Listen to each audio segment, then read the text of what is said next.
আপুনি অলপ চলপ ইংৰাজী জানে, কিন্তু অলপ চলপ জানি পেলাই আপোনাৰ ল'ৰা ছোৱালী কি কৰে, আপুনি খালি ইংৰাজী পঢ়াবও পাৰে কিন্তু অসমীয়াত কৈ দিব নোৱাৰে। তো এই ভিডিঅ'টো আপোনালোকৰ কাৰণে। আপোনালোকে আজিৰ পৰা যিকোনো ইংৰাজী যিমান ডাঙৰ কিতাপ হওক সৰু কিতাপেই হওক, আজিৰ পৰা আপুনি ইংৰাজীত পঢ়াবও পাৰিব আৰু আপুনি অসমীয়াটো বুজাই দিব পাৰিব। কেনেকৈ সেইটো কৰিব পাৰি আপুনি এই ভিডিঅ'টো সম্পূৰ্ণ চাব। মই আশা কৰোঁ আপুনি 100% আপুনি অসমীয়াত বুজাই দিব পাৰিব। আপুনি প্ৰথমে আপোনাৰ মোবাইলৰ প্লে ষ্টৰত আহক। এইটো প্লে ষ্টৰত ইয়াত আহি এটা টেপ দিয়ক। টেপ দি পেলাই আপুনি প্ৰথমে এই চাৰ্চ বটনটো টেপ কৰক। চাৰ্চ বটনটো টেপ কৰাৰ পিছত আপোনাৰ ইয়াত আহিব, লিখিব লাগিব গুগল ট্ৰান্সলেট। এয়া মই গুগল ট্ৰান্সলেট মোৰ আগৰ পৰাই চাৰ্চ কৰা আছিল। তাৰপিছত আপুনি ইনষ্টল কৰিব। ইনষ্টল কৰি পেলাই ইয়াত চাওক অপেন বটন লিখা আছে গুগল ট্ৰান্সলেট, এইটো অপেন কৰিব। এইটো অপেন কৰাৰ পিছত আপুনি এতিয়া চাওক আপুনি ইংৰাজী কেনেকৈ পঢ়িব। আপোনাৰ চাওক এই লেফ্ট চাইডত ইংলিছ লিখা আছে আৰু ৰাইট চাইডত আছামিছ লিখা আছে।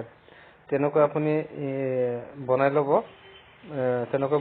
বনাই পেলাই আপুনি যদি বনাব নাজানে, এই মাজৰ যিটো ডাবল টিক চিন আছে ইয়াত তেনেকৈ টেপ দিব।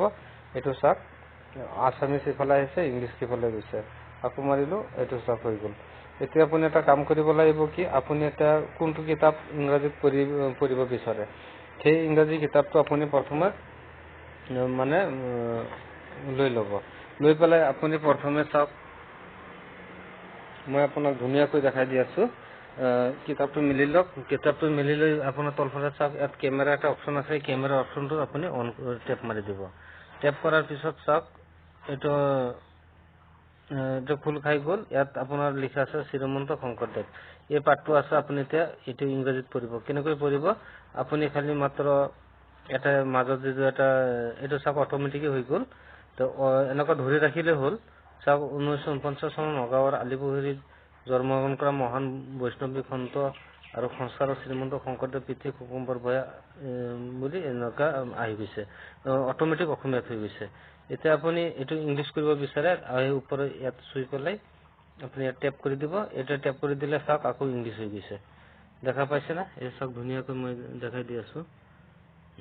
এতিয়া আপুনি এটা কাম কৰিব, এনেকুৱা যদি নোৱাৰে আপুনি প্ৰথমে এপটো অন কৰিব। এপটো অন কৰি পেলাই আপুনি এই মাজত যে চিনটো আছে ইয়াত এটা টেপ মাৰি দিব। ইয়াত টেপ মাৰি দিলে ডাইৰেক্ট হৈ যাব। এইটো চাওক এনেকুৱা টেপ মাৰা মাত্ৰ চাওক ডাইৰেক্ট হৈ গ'ল। এনেকুৱা আপোনালোকে ইংৰাজী অসমীয়াত পঢ়িব পাৰে। যদি এনেকুৱাও নোৱাৰে আৰু এটা ফৰ্মুলা মই শিকাই দি আছোঁ। এটা ফটো মাৰি ৰাখিব আৰু সেই ফটোটো আপুনি এই লেফ্ট চাইডত চাওক এই বটনটো আছে, ইয়াতে এটা টেপ দি দিব। এই টেপ দিয়া মাত্ৰ আপোনাৰ আগত যিটো ফটো উঠাই থৈছিলে এইটো চাওক, এইটো চাওক মই শ্ৰীমন্ত শংকৰদেৱ এইটো ফটো মাৰিছিলোঁ, এইটো আহি গ'ল। এতিয়া আপুনি এনেকুৱা থৈ দিলে হৈছে, এইটো চাওক অট'মেটিক অসমীয়া হৈ গৈছে। এতিয়া চাওক মই আৰু এটা ফটো দি আছোঁ, এইটো চাওক, এইটো দিয়া মাত্ৰ চাওক অট'মেটিক আছামিছ হৈ যাব। এইটো চাওক অসমীয়াত হৈ গ'ল। তো ইংৰাজীত আছিল, অসমীয়াত হৈ গ'ল। তো আপোনালোকে আশা কৰোঁ এই ভিডিঅ'ৰ জৰিয়তে আপুনি ইংৰাজী সহজে শিকিব পাৰিব। ভিডিঅ'টো ভাল লাগিলে লাইক এটা কৰি কমেণ্ট কৰি মোক জনাই দিব আৰু আপোনাৰ বন্ধু বৰ্গলৈ এই ভিডিঅ'টো শ্বেয়াৰ কৰি দিব। ধন্যবাদ।